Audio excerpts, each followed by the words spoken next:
Hi everyone, happy Thursday. If we haven't met before, my name is Susie Leachy and I'm a certified health coach helping women to boost their fertility naturally and balance their hormones. And today, I just wanted to talk about a topic that has definitely come up with my clients, and I've also gotten some questions on it in my private Facebook group, Hormone Balancing Fertility and Beyond, which is where I'm now doing this live video, but in case you're watching elsewhere, hey Leanna, thanks for popping on. How are you? So this topic has come up in my group before and various other places as well. I've gotten questions on it, so I figured let's chat about it today. And the topic is Ovulation Predictor Kits, or OPKs. So if you don't know what those are, they are tests that detect a hormone called luteinizing hormone, or LH, and that is a hormone that surges 24 to 48 hours prior to ovulation. So basically they help you to predict ovulation, hence the name Ovulation Predictor Kit, and that can help you, of course, when you are trying to conceive, or you could also just use them to track your cycle if you wanted to. And just so you know, if you time intercourse shortly after the LH surge, you typically have the best chance of getting pregnant, because timing it right before ovulation is when you're most likely to conceive. So once you ovulate, the egg only survives for 12 to 24 hours. So you basically want the sperm to be there, ready and waiting when ovulation occurs, to have the best chance of fertilization happening so that you can get pregnant. And just so you know, you can get pregnant up to 5 days before ovulation, since the sperm can survive for up to 5 days. But of course, the odds are just better the closer that you get to ovulation, which is why people tend to like using these ovulation predictor kits, or OPKs. And how OPKs work is that, similar to pregnancy test, you pee on a stick or a little test strip, usually first thing in the morning, because that's when your urine is most concentrated and you're most likely to get an accurate result, but not necessarily first thing in the morning. And there are some different types. So the most basic ones will have a control line and a test line. And if the test line comes up darker or as dark, at least as dark as the control line, then that indicates that LH is surging and ovulation is therefore likely to occur in the next 24 to 48 hours. But there are some other OPKs that will give you a smiley face when LH is surging, or some will give you readings like high fertility when you're getting close to the LH surge, and then peak fertility when LH is actually surging. So there are kind of different types. And some may also give you a reading for estrogen, which also sharply increases prior to ovulation. And that rise happens before the LH surge, so that can kind of give you a better picture of your entire fertile window, instead of just the 1 to 2 days prior to ovulation. So it's definitely important to just, do your research ahead of time and choose the type of OPK that is best for you and for what you're looking for. And then make sure to read the instructions for the particular test to ensure that you are using it properly and getting accurate readings. And it's also a good idea to be tracking your cycle along with using OPKs. That's what I would recommend. Maybe tracking your cycle in an app like Kindara, or that's personally the one I use and my favorite, but there's also Flow and Clue. I know there are some other ones that I've heard people using. And that way you have an idea of when you typically ovulate, and then you can start testing a few days before that. Especially if your cycle is irregular, it's a lot easier to kind of have at least an idea of when ovulation might occur, so that you know when to be taking these tests and you're not just taking a bunch of them for weeks or something like that. So if you want more information on how to track and chart your cycles, I do have another live video that I did that you can check out. It's in the group, it's on my Health Equilibrium by Susie Leachy page, and it's also on my YouTube channel. And it's called How to Track/Chart Your Cycle. So feel free to go check that out if you're interested. And in general, you do want to start testing using these OPKs a few days before you typically ovulate. But just so you know, if you test for 5 days, you have an 80% chance of predicting ovulation. And if you test for 10 days, then you have a 95% chance of predicting ovulation. But this is all assuming that you have a normal cycle, and I know a lot of us do not have a normal cycle or regular cycle, myself included. I have PCOS, as I've mentioned in the past, and I'm also very prone to another condition called hypothalamic amenorrhea, or HA. So it's actually very common for me to, not have a cycle at all, and when I do have them, they tend to be very long and irregular. So, if that's you, you're not alone. I struggle with that as well. And if you want to know more about these two conditions that I mentioned, by the way, PCOS, which is polycystic ovarian syndrome, or HA, hypothalamic amenorrhea, I do have videos on those as well. One is called What is PCOS? One is called What is hypothalamic amenorrhea? So feel free to check those out if you are at all interested. So what if you don't have a normal regular cycle? What do you do? Let's first talk about PCOS. I know that's pretty common. And if you've looked into using OPKs, you may have actually seen warnings on them, or in the instructions you may have seen that they're not intended for women with PCOS. And that's because women with PCOS, first of all, tend to have irregular cycles. Not always, but oftentimes they do. And also, women with PCOS tend to have elevated LH levels. And as I mentioned, OPKs are trying to detect that LH surge, so it's possible you could get false positives if your LH is just always high. Another possibility with PCOS, and this is true of other hormone imbalances and irregular cycles as well, is that you'll see some almost positives, but you'll never see a true positive. So it'll be, getting darker, but not quite as dark as that control line. For instance, if you're taking the most basic tests, and then you'll see, and then it'll be negative for a couple weeks, and then you'll see those almost positives again. Or the line, like I said, will get darker, but not as dark as the control line, if you're using those traditional OPKs. And this is because what is happening is that your estrogen is rising, and your body is basically gearing up to ovulate and trying to ovulate, but it's not able to successfully ovulate due to some type of hormone imbalance. And I've seen this with PCOS, I've seen it in HA with myself and with other people as well. And I've also seen it with hypothyroidism. And by the way, for more on the relationship between thyroid and fertility, check out my video, The Role of Thyroid Health on Fertility and Hormone Balance, because it does play a pretty significant role. So I know that this can be very frustrating and confusing. I've been there. And in fact, someone in my private Facebook group asked, since some OPKs may not work for all women with PCOS due to their already elevated levels of LH, like I just mentioned, can tracking your basal body temp be an alternative or supplemental form of tracking your ovulation?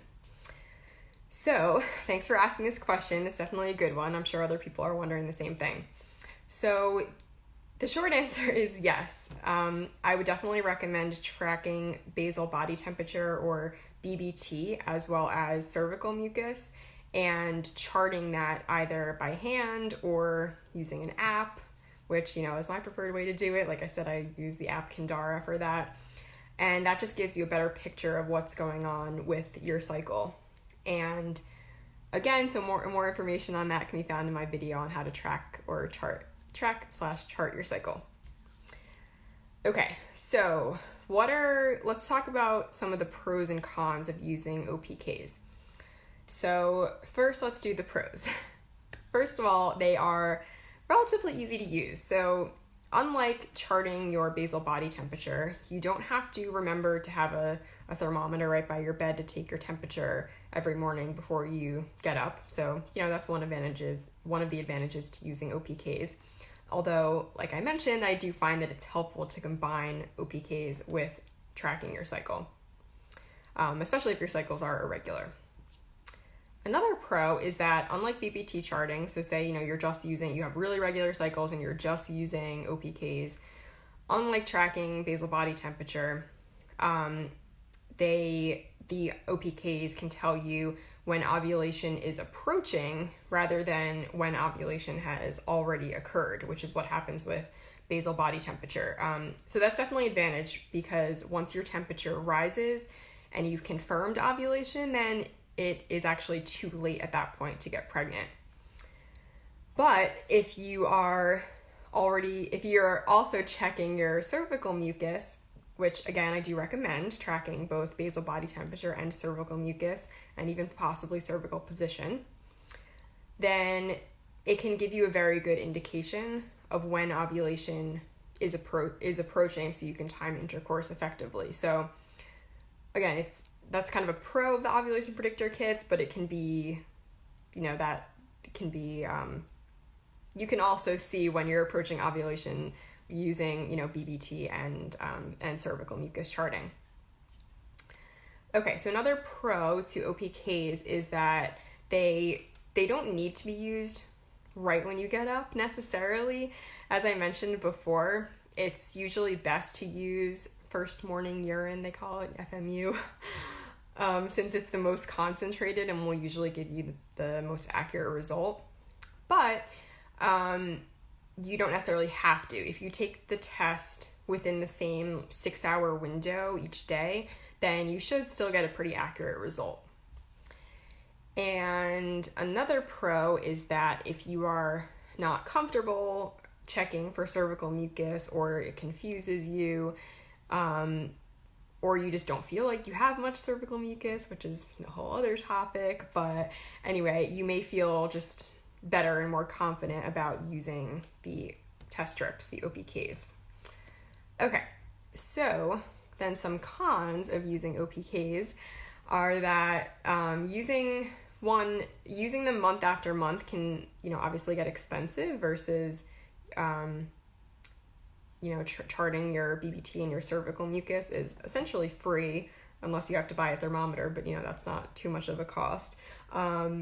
But this is especially true if your cycles are irregular and you end up having to test on, a lot of days before you get a positive, then it can definitely be a bit costly. And also, especially if you're using kind of the fancier ones that, also show you estrogen and when you're approaching your fertile window or in your fertile window.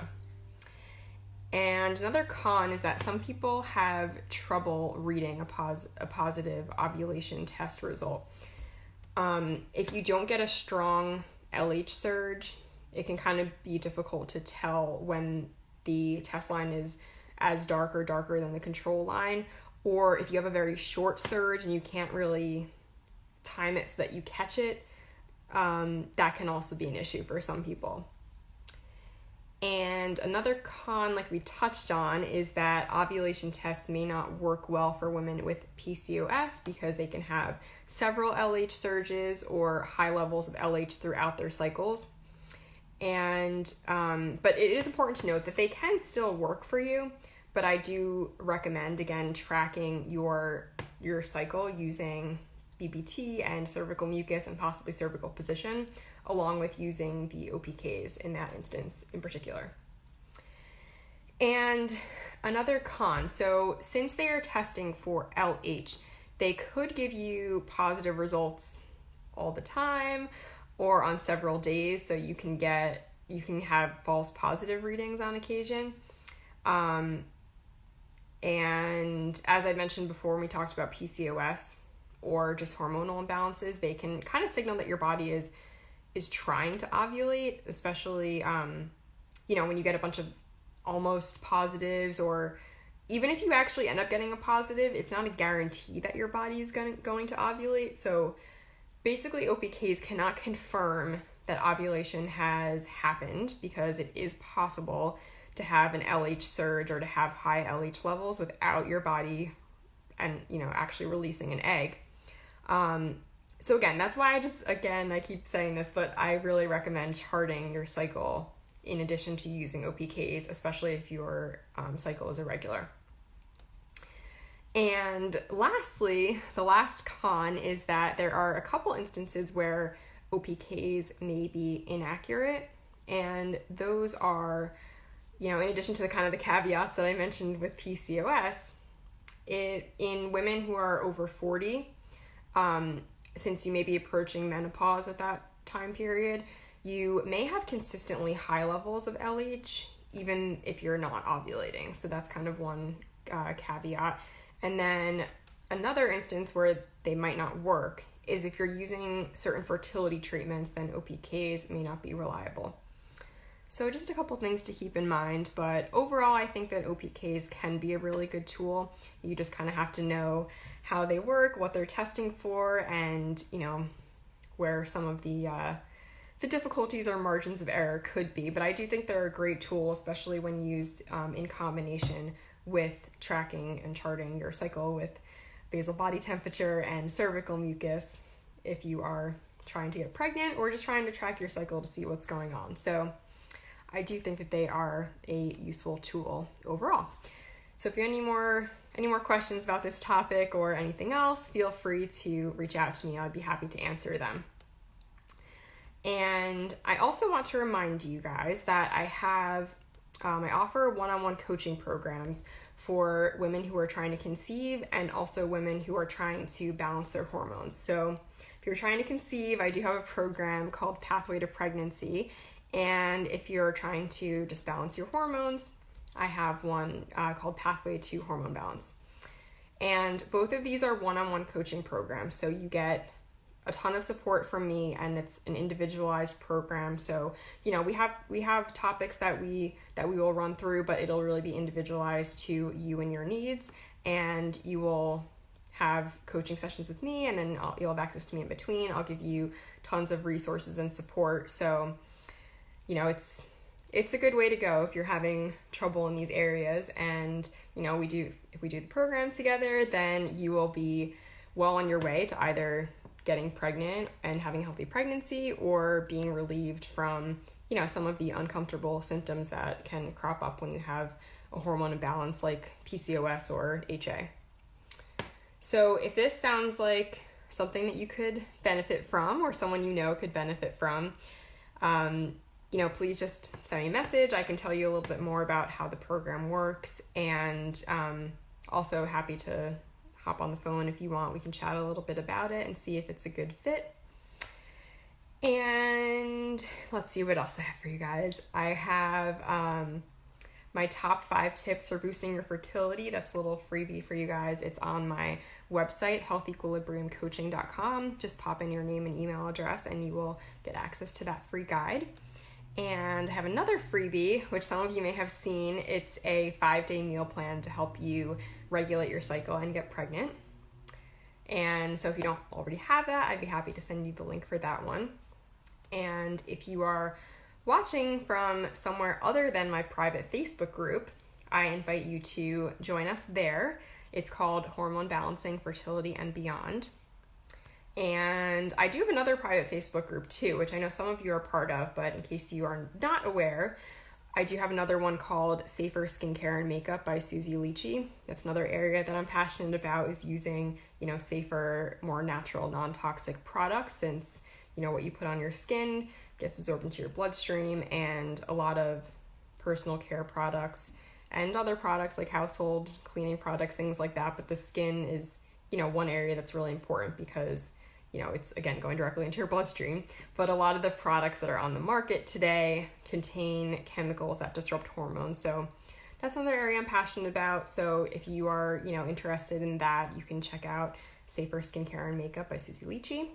And lastly, all my videos are on both my YouTube page and my my YouTube channel, Susie Alici, and also on my Facebook page, Health Equilibrium by Susie Alici. So spread the love and knowledge. It really helps me to reach other women and help as many as I can.